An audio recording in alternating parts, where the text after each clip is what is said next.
Thanks for checking out our video. Feel free to join our free weekly newsletter called Pop Culture Annotated, and also join our Discord server to talk with us and others that share your fandom in pop culture entertainment. Links in the description.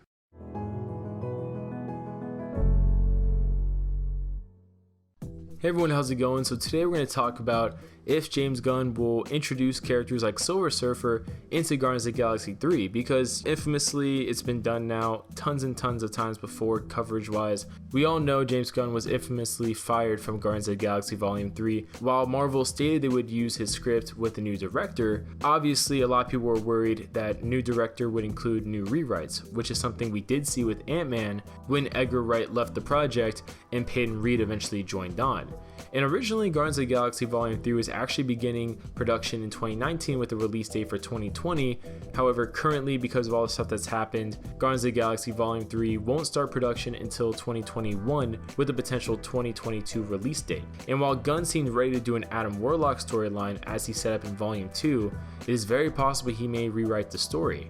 And previously he did state that he had no need for Fox characters, however, that was before the deal concluded, and I'm sure that in his mind, it was one of those things where he knew he couldn't really touch them, so he just made the story anyways without having to address any of those characters. But obviously now having the characters in your sandbox kind of changes a lot of things. Now rewriting the film could be due to Gunn wanting to introduce a new theme or a new message into the movie, because he has written the past films based on his own previous experiences and kind of what those taught him in certain aspects.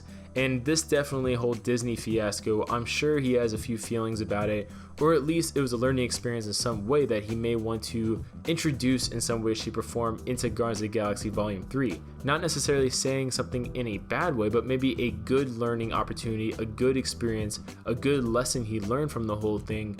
He may want to introduce to these characters, because these characters kind of are a projection of him in a lot of ways. And at the same time, having access to all these various characters previously restricted by Fox, I mean, he may decide, hey, something I kind of wanted to do in a really early draft that I wasn't going to be able to, maybe I can do now.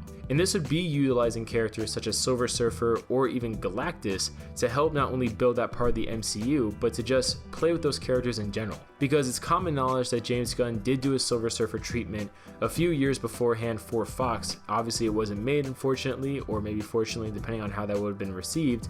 But without these restrictions, James Gunn may decide, I'm going to add these characters, maybe add a new subplot or two while still keeping the same general story. Or he'll just say, you know, I have the time for it anyways, let me delete like 40% of the movie and kind of rewrite that part with these new Fox characters that I can now use. That would definitely be a really interesting way of doing it. Guardians of the Galaxy 3 is going to be an insanely popular movie, probably by the time they start marketing for it and by the time the first trailer even comes out for it as well. So I wouldn't be surprised if Eternals, you probably can't really introduce characters like Silver Surfer into it. Maybe Galactus, maybe the Phoenix Force, but probably not Silver Surfer. So I wouldn't be surprised if maybe they use Guardians of the Galaxy Volume 3, especially taking place in presumably the post-Endgame universe. Wouldn't be surprised if they use that opportunity to introduce some of these cosmic characters like Silver Surfer, considering Ego was introduced in the last Guardians of the Galaxy, and I don't think anyone saw that coming. But comment below your guys' thoughts. What do you guys think about this? And we'll see you guys later.